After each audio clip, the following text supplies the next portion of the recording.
De atención que alarmante aumento del riesgo país en Ecuador, déficit de 8.000 millones y deudas ciudadanas. Terrible. Ecuador enfrenta una situación económica preocupante marcada por un creciente déficit fiscal de 8.000 millones de dólares y un alarmante aumento de su riesgo país.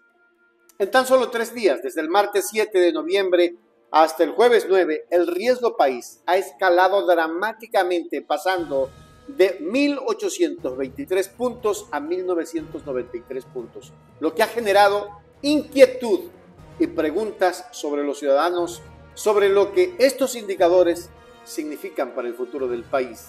Y eso sucedió después de la gira de Novita, el presidente que ustedes eligieron.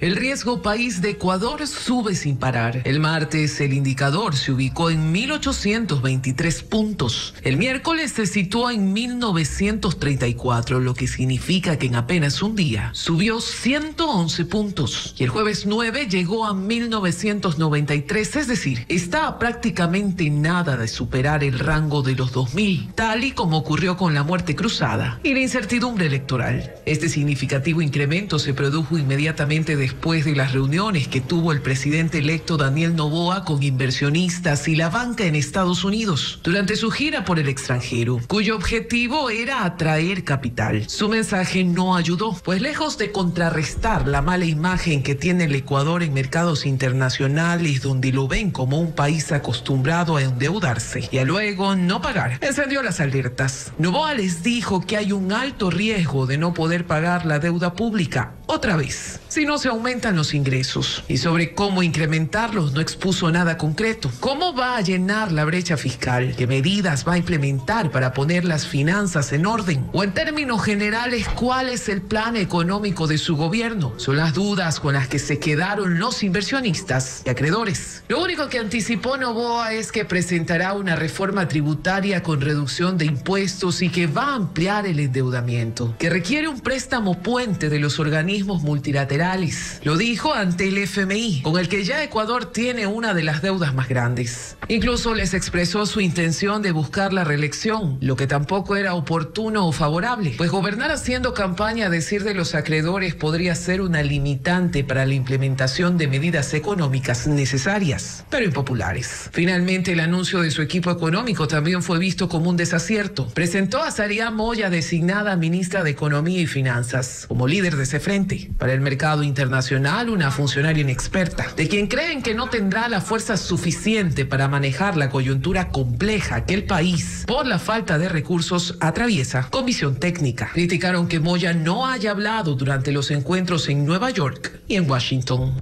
El riesgo país es un indicador que mide la percepción de riesgo de invertir en un país, y un aumento en este índice sugiere una mayor desconfianza de los inversores y una posible inestabilidad económica.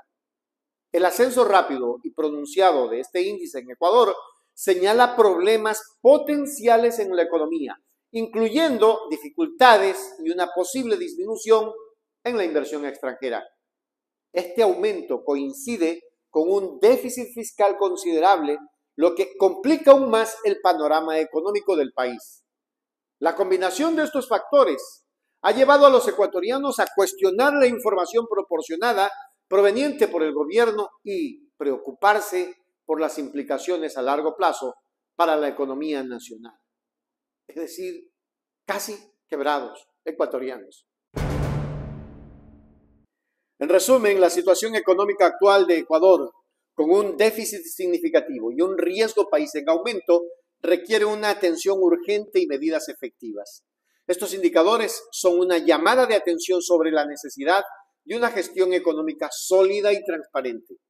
Mientras los ciudadanos buscan respuestas y claridad, el gobierno debe abordar estas preocupaciones con acciones concretas para estabilizar la economía, restaurar la confianza tanto de los inversores como de la población. La forma en que Ecuador maneje estos desafíos será crucial para su recuperación económica y estabilidad a largo plazo. El punto es uno solo, que es cuando después que Novita realiza su viaje, viene esta situación a agravarse más. No te olvides de dar like, que eso es importante, y de enviarnos tus corazones, que también es muy importante.